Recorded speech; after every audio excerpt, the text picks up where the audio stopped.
வணக்கம். முனைவர் கி. ராம் கணேஷ். இன்னைக்கு நாம எழுத்தாளர், இந்திய ஆட்சி பணியை சார்ந்தவர் வே. இறையன்பு அவர்கள் எழுதிய சிம்மாசன சீக்ரெட் என்ற நூலிலிருந்து துணிவுடன் தொடங்கு என்ற கட்டுரையை சுருக்கமாக இந்த பதிவில் பார்க்க போகிறோம். எந்த ஒரு செயலையும் செய்யறதுக்கு நமக்கு துணிவு தேவை. பயம் அப்படிங்கிறது இருக்கவே கூடாது அப்படிங்கிறத வலியுறுத்தக்கூடிய வகையில் பல தலைவர்களுடைய வாழ்க்கையில் நடந்த சம்பவங்களை மேற்கோளாக காட்டி இந்த கட்டுரையை தொடங்குறாரு வே. இறையன்பு அவர்கள். பாருங்க, கட்டுரைக்குள்ள போகலாம். உலகத்தில் மாற்றங்களை கொண்டு வந்தவங்களும் மனித சமுதாயத்திற்கு நன்மைகளை செய்தவர்களும் தொடை நடுங்கிகளாக இருந்ததாக சரித்திரமே இல்லை.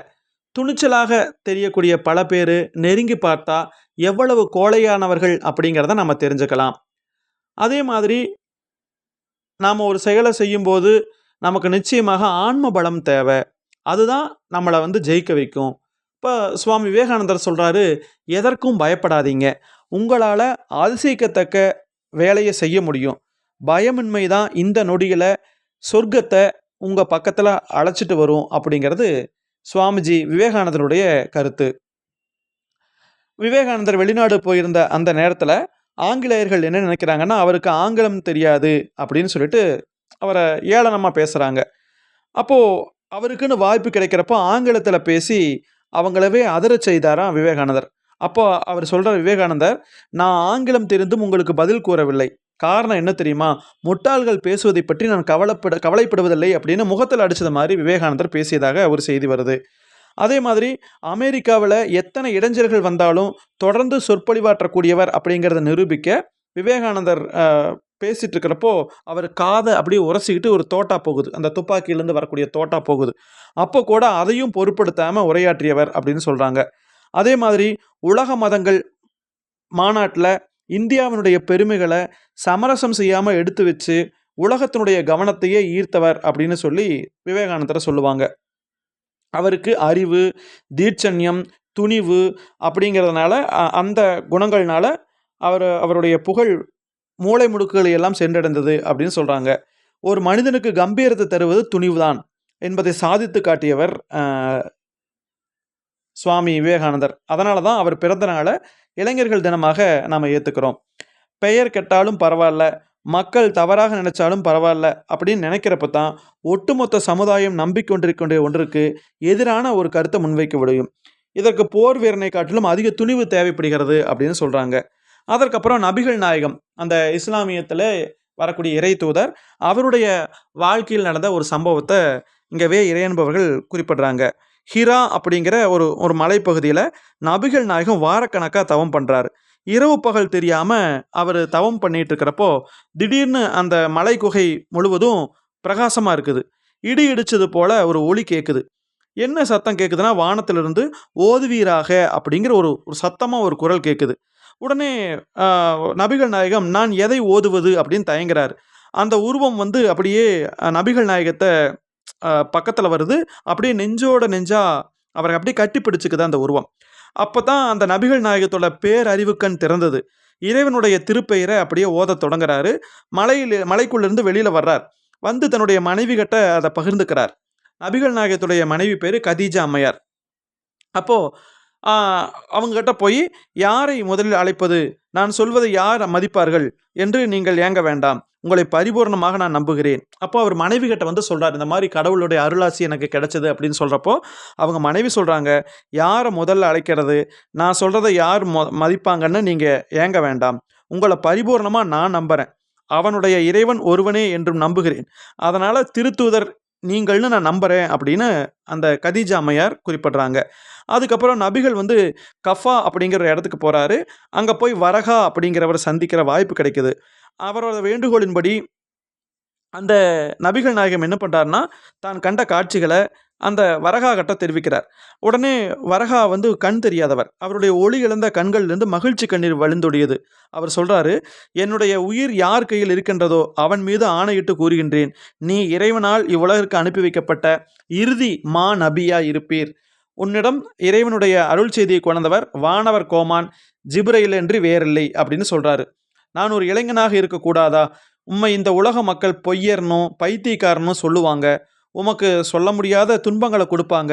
ஊர விட்டு கூட உன்ன விரட்டி அடிப்பாங்க அப்படின்னு வரகா சொல்றார். உடனே இந்த கடைசி வார்த்தை அப்படியே அ நபிகள் நாயகத்துடைய ஈரல்ல ஆணி தச்சது மாரி இருந்துச்சு. என்ன ஊர விட்டுமா விரட்டி அடிப்பாங்க அப்படின்னு ஏக்கத்தோட கேட்கிறாரு நபிகள் நாயகம். அதுக்கு வரகா சொல்றாரு, ஆமா, அவங்க உம்மை ஊரை விட்டும் தான் விரட்டி அடிப்பார்கள். உலகத்திற்கு அறநெறிய அருள வந்த உத்தமர்களை இந்த உலக மக்கள் ஒருபோதினும் அவங்களுக்கு துன்பம் தராம விட்டதே கிடையாது. அவங்க உங்க கூட போர் செய்யுங்கள், நான் மட்டும் உயிரோடு இருந்தேன் அப்படின்னா, அந்த தளர்வுற்ற இக்கரங்கள் முறுக்கியுற்று அப்படியே வாளேந்தி உமக்காக நான் போர் செய்வேன் அப்படின்னு மறுமொழி சொன்னாராம் வரகா. அதன் பின்னாடி அண்ணல் அவர்களை கட்டிப்பிடிச்சு நெத்தியில முத்தமிட்டார் நல்லா சொல்றாங்க. அப்போ நபிகள் நாயகத்துடைய வாழ்க்கையில அவர் தொடர்ந்து எதிர்ப்புகளை சந்திச்சுட்டே இருந்தார். ஆனா துணிச்சலுடைய துணை கொண்டு தான் அவரால தன்னுடைய ஆன்ம பலத்த உலகத்துல நிறுவ முடிந்தது. அப்போ எனவே ஆன்மீக தலைமைக்கும் அந்த துணிவு தான் மூலப்பொருள் அப்படிங்கிறத இதன் மூலமாக தெரிஞ்சுக்கலாம் அப்படின்னு சொல்றாங்க. அதற்கு அடுத்தபடியாக ராஜாஜி, சக்கரவர்த்தி ராஜகோபாலாச்சாரியார்னு சொல்லுவாங்க. தமிழ்நாட்டுல முதலமைச்சராக இருந்தவர். 1942ஆம் ஆண்டு திருநெல்வேலியில பேசப் போறாரு. அப்போ அவர் என்ன பேசுறாருன்னா, மனநோய் பிடித்த சிலர் நான் மறுபடியும் அமைச்சரா வர்றதுக்காக பிரச்சாரம் செய்துட்டு வர்றேன்னு சொல்றாங்க. அப்படியே வச்சுக்கிட்டாலும் நீங்க அதனால எதையாவது இழக்கிறீங்களான்னு கேட்கிறார். இப்படி தஞ்சை பொதுக்கூட்டத்துல ராஜாஜி பேசி முடிச்சப்போ, அந்த கையெறி குண்டுன்னு சொல்லுவாங்க. அத வீசுறாங்க. ராஜாஜி பயப்படல. மேடையை விட்டு கீழ இறங்கி வந்து, "நான் இங்க நிக்கிறேன். தைரியம் இருந்தா என்ன தாக்கு" அப்படின்னு ஆவேசத்தோட சொல்றாரு. அதே மாரி மும்பையில பாகிஸ்தான் பிரிவினைய ஆதரித்து பேசியப்போ, ஒருத்தன் வந்து என்ன பண்றான்னா, தார் நிரம்பிய பந்த ராஜாஜி மேல வீசுறான். அது அவர் மேல விழல. ராஜாஜி கொஞ்சம் கூட கவலைப்படவே இல்ல. அப்ப கூட்டத்துல இருந்தவர்கிட்ட சொல்றாங்க, "என் மீது இந்த பந்தை வீசியவரை பாராட்டுகிறேன். எனக்கும் அவனுக்கும் கருத்து ஒற்றுமை இல்ல. சுதந்திரம் அடைவதற்கும், ஜப்பானை வீழ்த்துவதற்கும் இது போன்ற உறுதிப்படுத்திய இளைஞர்கள் தேவைன்னு" குறிப்பிட்டாராம். கூட்டமே சிரித்து மகிழ்ந்ததாம். அப்போ இதுதான் துணிவு அப்படின்னு சொல்றாங்க. அதற்கு அடுத்தபடியாக மகாகவி சுப்பிரமணிய பாரதியாரை பத்தி சொல்றாங்க. அவர் வந்து புரட்சிகரமான எண்ணங்களின் காரணமாக கடுமையான நெருக்கடிகளுக்கு உள்ளானவர். அவருடைய எல்லா நடவடிக்கைகளையுமே விமர்சனம் பண்ணுவாங்க. ஆங்கில ஆட்சி அவரை அடக்கி ஒடுக்க நினைத்தது. வறுமையும் கூட அவருக்கு ஏற்பட்டுச்சு. ஆனாலும் அவர் வந்து துணிவுல தூணா நின்னாரு அப்படின்னு சொல்றாங்க. இதன் மூலமா என்ன சொல்ல வர்றாங்கன்னா, பயம் இல்லாதவர்கள் தான் பல சாதனைகளை சாதிக்க முடியும். சக்தி வாய்ந்த மனிதர்கள் துணிவைத்தான் துணையாக வைத்துக் கொண்டிருக்கிறார்கள் அப்படின்னு சொல்றாரு. அதுக்கப்புறம் ஜார்ஜ் வாஷிங்டன பத்தி சொல்றாங்க. அவர் வந்து வசதியான குடும்பத்தில பிறந்தவரு. ஆனா, அவரோட வாழ்வு குறித்த அவருடைய பார்வை பல ஆண்டுகள் கடுமையான சூழல்ல, யுத்தங்கள்ல பிரிட்டிஷ் சார்பாக போரிட்டதில முற்றிலுமாக மாறியது அப்படின்னு சொல்றாங்க. வாஷிங்டன் என்ன பண்றாருன்னா, அமெரிக்க புரட்சி படையுடைய மகா தளபதியாக 1776ஆம் ஆண்டு நியமிக்கப்படுறாரு. அப்போ அது பெருமை அல்ல, அது சாபம். சரிவர நிர்வகிக்கப்படாத ஒரு கூட்டமாக அந்த படை இருந்துச்சு. அவங்களுக்கு பயிற்சி இல்ல, குறைந்த ஊதியம், உற்சாகமும் இல்ல. பல சிப்பாய்கள் வந்து சக்தி வாய்ந்த அந்த பிரிட்டிஷ் ராணுவத்தையே தோற்க முடியாது அப்படின்னு திடமா நம்புறாங்க. அப்ப இப்படிப்பட்டவங்கள தான் வாஷிங்டனுக்கு குடுக்குறாங்க. அப்ப இது எல்லாமே வாஷிங்டனுக்கு தெரியும். இருந்தாலும் என்ன பண்றாரு, 1777ஆம் ஆண்டு பிரிட்டிஷ் படைகள் பலவீனமான அமெரிக்க படையை தொடர்ந்து பின்வாங்கும்படி செய்தார்கள். கொஞ்சம் கொஞ்சமா வாஷிங்டனுடைய படை ஒரு வழியாக நியூ ஜெர்சிக்கு பின்வாங்கியது. அதுக்கப்புறம் அவருடைய வாழ்க்கையினுடைய இருண்ட நேரம். சில 1000 சிப்பாய்கள் தான் எஞ்சி இருந்தாங்க. உணவு பற்றாக்குறை, போட்டுக்கிறதுக்கு துணி இல்ல, குளிர் வேற. வேற யாராவது இருந்தா அதிக படைய திரட்டுவதற்காக காத்திருப்பாங்க. ஆனா வாஷிங்டன் வேறு விதமா சிந்திக்கிறார். அவருடைய படைய பலவீனமானதாக இங்கிலாந்து கருதி கொள்ளும்னு நெனச்சாரு. சின்ன படையாக இருந்தா எதிர்பாராத விதமா எதிரிகளை தாக்க எண்ணினார். எதிரிகளினுடைய முகாம ட்ரெட்டன் அப்படிங்கிற இடத்துல வெற்றிகரமா தாக்கி சேதத்தை ஏற்படுத்தினார். அடுத்ததா பிரின்ஸ்டன். இப்படி தொடர்ந்து நடந்த தாக்குதல்களால அமெரிக்க பொதுமக்கள் மகிழ்ச்சி அடைஞ்சாங்க. வாஷிங்டன் மீது அவங்களுக்கெல்லாம் நம்பிக்கை ஏற்பட்டுச்சு.